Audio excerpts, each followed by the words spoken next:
Welcome to this 44 News special, Tommy's Tri-State Treasures. Over the next 30 minutes, we will highlight some of the stories 44 News has brought to you over the past 3 years concerning hidden and not so hidden treasures here in the area. The definition of a tri-state treasure could be a person, a place, or in some cases, a thing that many might have overlooked. A great example of the obscure items and locations surrounds the first homestead in Evansville, and considered one of Evansville's very first residents and the namesake of what would later become Indiana's third largest city. Many of downtown Evansville's landmarks are easy to find, but one downtown city block holds quite a bit of history, including the origins of Evansville. As Vanderburgh County historian Stan Schmidt explains, the story begins with Hugh McGarry, who purchased land near the Ohio River back in 1812. McGarry was trying to lay out a town, but he really didn't have the influence, the name there to make it go. So he enlisted Robert Evans and James Jones to come in with him. They were selling lots to other people, but this entire block there, Robert Evans kept for himself. So if you go to the Civic Center now, this isn't a block or a lot number in Evansville. This still says the R.M. Evans Homestead. That's the legal description for this block. So he kept this, and then when he permanently moved to Evansville in 1828, this is where he built his home. Then this plaque commemorates it. Yeah, the plaque commemorates it. And at the time, this was out on the edge of town there. This was sort of out his country house, in effect. The small plot of land where Evans's home once stood is identified by a marker located between the Signature School and the 501 building just off Main Street. What we do know, it was a fairly simple frame house there. It wasn't brick. After Colonel Evans died, his wife Camillus owned the house. Eventually, it fell into the hands of their daughter, Soletta Evans. Where the story changes, in 1861, two of the sons there, which would have been the grandsons of Robert Evans, John Paul Evans and Robert M. Evans there. It would have been a junior in effect. But they were involved in a drunken brawl down at Mozart Hall on First Street in Evansville. And the result was the two brothers killed each other, and also a 16-year-old bystander. Shortly after the colonel's grandsons died, their mother, Soletta Evans, became involved in the Prohibition movement, since alcohol was the reason for her sons' deaths. The corner of 5th and Locust, where SEMO is now, she in 1878 was behind having Evans Hall built. And this was partly a theater, partly a lecture hall, but the main emphasis was it was for temperance. The city block with so much history would later become home to the Children's Museum of Evansville, the 501 Main Building, and Evansville Signature School. And as a sign of progress the city has seen in just over 200 years, the outline of the first home in downtown Evansville sits inconspicuously in the shadow of the Ford Center. General Evans would eventually relocate to New Harmony after developing a fascination with the German socialist movement, later working as an assistant postmaster before moving back to Evansville ahead of his death in 1844. Now, from that humble beginning with just one log cabin downtown sprung up growth and progress over the next 2 centuries. Evansville, no longer a couple of log cabins and a trading post, it has a definitive skyline with office spaces, a recreational venue, and many restaurants. So from sidewalk to rooftop, what buildings in Evansville stand the tallest? And why is one building often overlooked in that calculation? The tall tale of 10 tri-state structures is the focus of this Tri-State Treasure. Although Evansville doesn't have the biggest skyline, it's not always easy to identify which structures stand the tallest. Excluding Catholic churches featuring tall steeples, here's the top 10 tallest structures within the city. Number 10, One Veteran Square. Built in 2005, the 8th-floor utility headquarters sits on Riverside Drive, and it stands 136 feet tall. Its neighbor, Old National Place, ranks 9th. The building, built in 2004, measures 144 feet. Number 8, the Holman Building. The ornate 10-story concrete slab includes a 2-story penthouse on top and is listed on the National Register of Historic Places. Number 7, the Tropicana Hotel. It measures 150 feet and connects to the revenue-generating Tropicana Casino. Number 6, First Security Bank.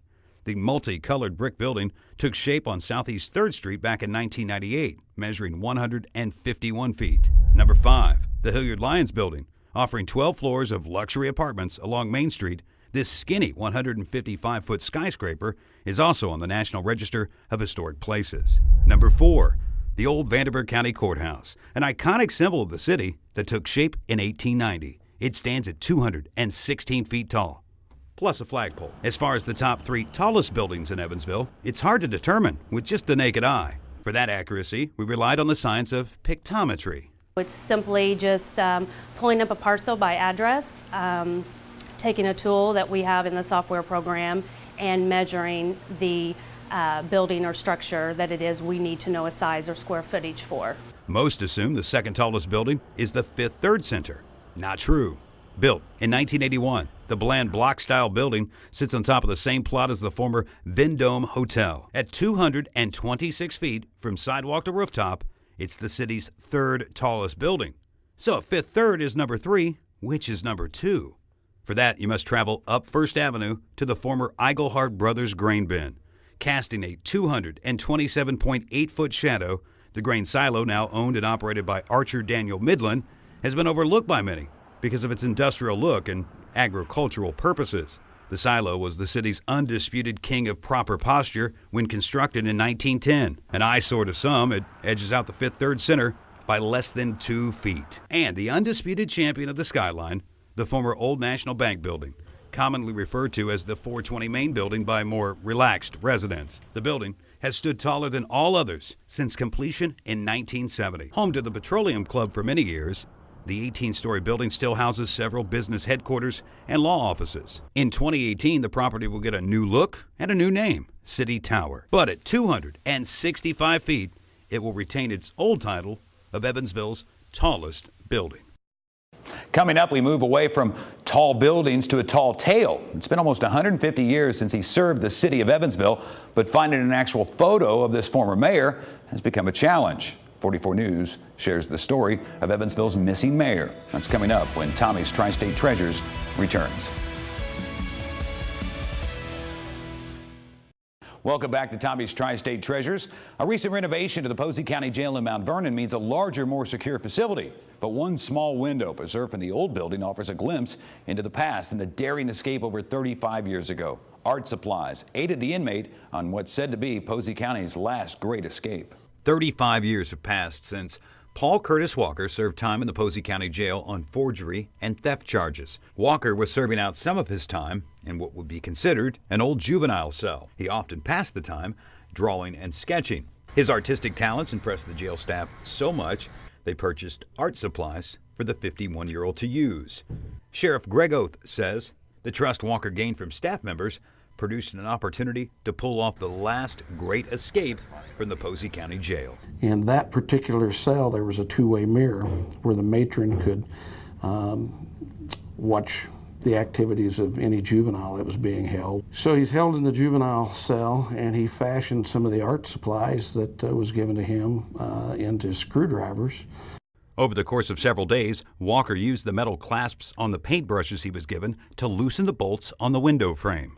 And he was able to manipulate this two-way window, two-way mirror, to the point that he was able to take the glass out during the midnight hours in August of 1983.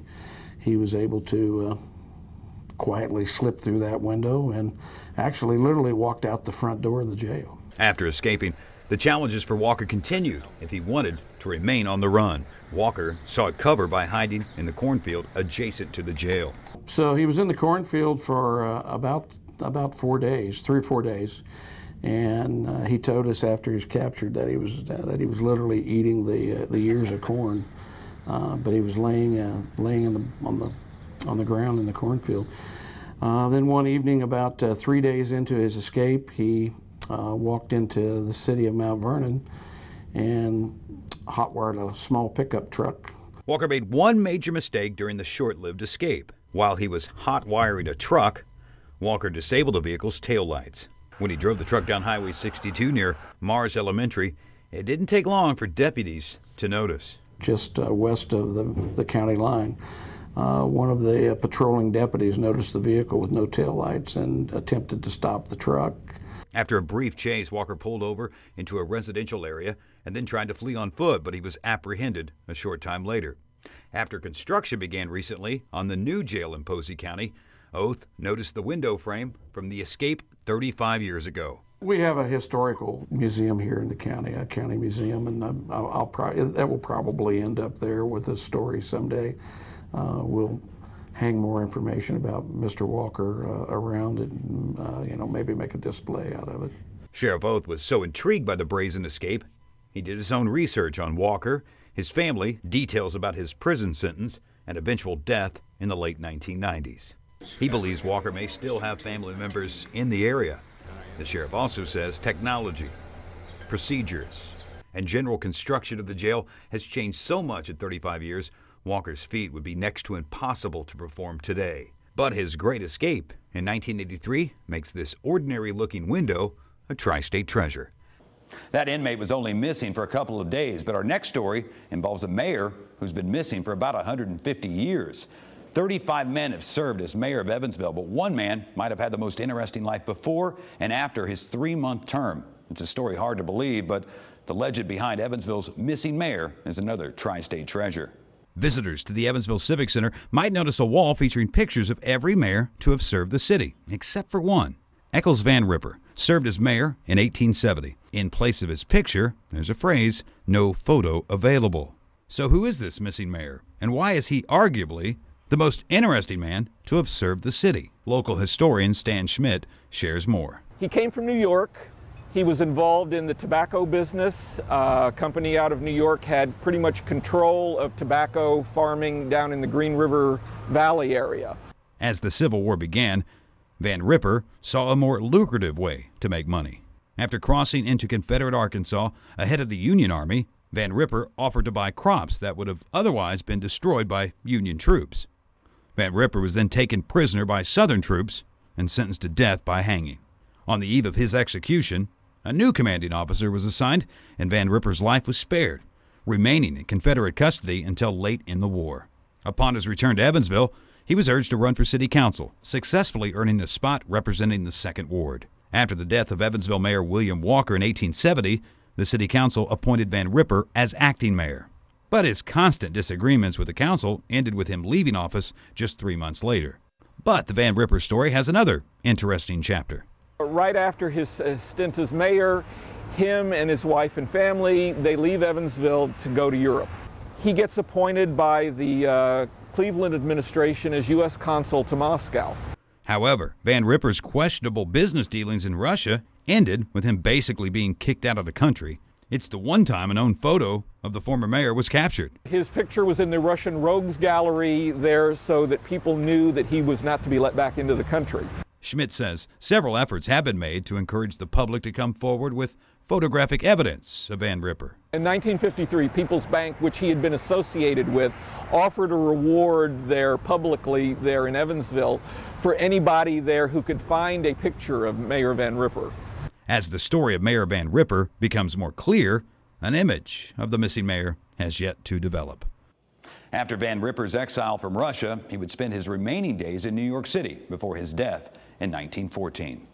What's in a name? Coming up on Tommy's Tri-State Treasures, the secret behind the names of several popular roads and streets in Vanderburgh County. There are more than 600 miles of roads and streets in Vanderburgh County, but after 200 years of history in the Tri-State, what inspired the names of some of these streets? Bakey, not Boakey. Weinbach, not Weinbach. And Teakoppel, not Ted Koppel. Names we know now, but not necessarily names known to those new to the area. But who and what inspired these names? If you're not a former Gold Glove winner or Evansville mayor, how does one get a road or street named for them? In modern times, there, when you lay out a new subdivision, the person that lays out the subdivision, they can name the streets whatever they want. Names like Burkhart, Morgan, and Covert can be traced back to landowners in the area long before stoplights were erected. The origins of streets with destination-to-destination descriptions are sometimes the most obvious. Good example, the longest name of any road in Vanderburgh County, Boonville New Harmony Road.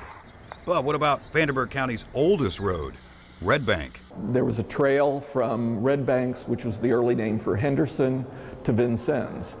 And that road existed even before people settled this area there. It was probably originally an animal migration route that the Native Americans continued to use. Oftentimes, early century industry dictated the names of roads. Diamond Avenue got its name from the coal mine at the corner of Stringtown and what is Diamond there. The shaft was there. The Diamond coal mine existed from the late 1800s into the early 20th century. In the early years, presidents, states, numbers, and property owners garnished most of the street sign tributes, but in recent years, others who contributed to the community had their names engraved on street signs, like former county treasurer Rick Davis. After he passed away, there was sentiment in the council to honor him in some way. So they named a short stretch of the street in front of his home then, Rick Davis Way. Another road in town has been transformed and renamed numerous times over the years. In the 1950s, construction began on what is known today as the Lloyd Expressway, formerly known as Division Street, Pennsylvania Avenue, and Slaughters Avenue. The thoroughfare only ran from Pigeon Creek to Barker Avenue before expansion was finally completed in the 1980s. And lawmakers decided to name the road after slain former mayor Russ Lloyd Sr. Even the road outside the 44 News studio has significant meaning. Carpenter Street that's in front of Channel 44 is named after Willard Carpenter. He was a man of means there, railroads, land. So when he built his house there, he owned everything around that. And most people know Willard Carpenter from the Willard Library, which he endowed. The color of signs also has a meaningful purpose. A green street sign means it's a city street, while a white sign indicates a county road. So we have roads named after mayors, presidents, businessmen, and wealthy landowners. But with more than 600 miles of roads in Vanderburgh County and about 3,000 different names, surprisingly, not one is named after a local TV news anchor. Up next, Destination Boonville, to one of the region's best-kept basketball secrets. That's ahead when Tommy's Tri-State Treasures returns. 27 of the 31 largest high school gymnasiums in the country are in the Hoosier State. Many in the Tri-State have heard of the Hatchet House and the Birdcage in Washington, or the historic Huntingburg Gym. Each of those venues can host thousands. But in this Tri-State Treasure, we take a look at one overlooked sports venue, which is the largest indoor facility in Warwick County. Home to the pioneers of Boonville High School and the boys basketball sectionals each year, the Boonville Stadium, as it's called, can accommodate a crowd of 5,650 frenzied basketball fans. Boonville Athletics Director Kevin Davis, who played for nearby South Spencer High School, says the gym offers a unique atmosphere. Being close back when there was one class, it was, the sectionals were much more rivalry based and a lot more neighbor to neighbor. And so being at South Spencer, we knew the kids at Boonville, we knew the kids at Heritage Hills, Tecumseh, Castle, all of us in the same sectional. And so it was a very great atmosphere for fans and for players to play in. The circa 1958 stadium offers some challenges, which Davis welcomes, but the huge crowds at sectional time boost fan morale and the local economy. Our sectional opponents don't have any type of venue like this, so we're very lucky that the IHSAA allows us to host every boys basketball sectional. So that first week in March, late February, our community knows that this place is going to be packed, the town's going to have a lot of people coming in, and it's very good on our economy. Assistant Athletics Director Jim Miller has a different perspective. Although Jim never played, he has one memory from his time as a fan, and that's the night the lights went out in Boonville. I went to high school here, and so I was at a sectional, and at the time I was going, Tell City was the powerhouse in this sectional, and everybody was against Tell City. So it was Tell City, South Spencer, and it was triple overtime. And right in the middle of the third overtime, the lights go out, and you couldn't see your hand in front of your face or anything. And we come to find out that there'd been a car accident uptown, and they'd hit a power line and knocked out the power. So we had to sit here for 30 or 40 minutes before they finally got that fixed and we could get the game going again. One of Miller's fondest memories involves his Pioneers picking off a basketball powerhouse. Princeton had won the state championship the year before, and we actually beat Princeton in the sectional, and then went to the regional the first time we'd won the sectional in years, and that was one of the biggest crowds that we've had. We were since the days of single class basketball. The gym has also been host to the Harlem Globetrotters, former IU standout Damon Bailey, and one huge political event. Bill Clinton spoke in here when Hillary was running for president against in the primary against Barack Obama.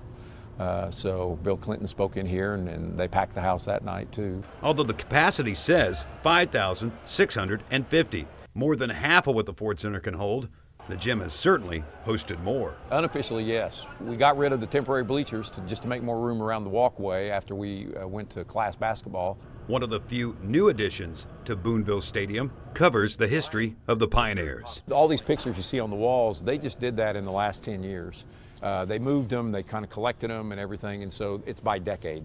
So you can walk around the gym starting on that wall. My dad's picture's actually on that wall over there from the 40s. From a former president to an Indiana Mr. Basketball to a blackout in triple overtime, most in the area would agree the Boonville Gymnasium is a tri-state treasure.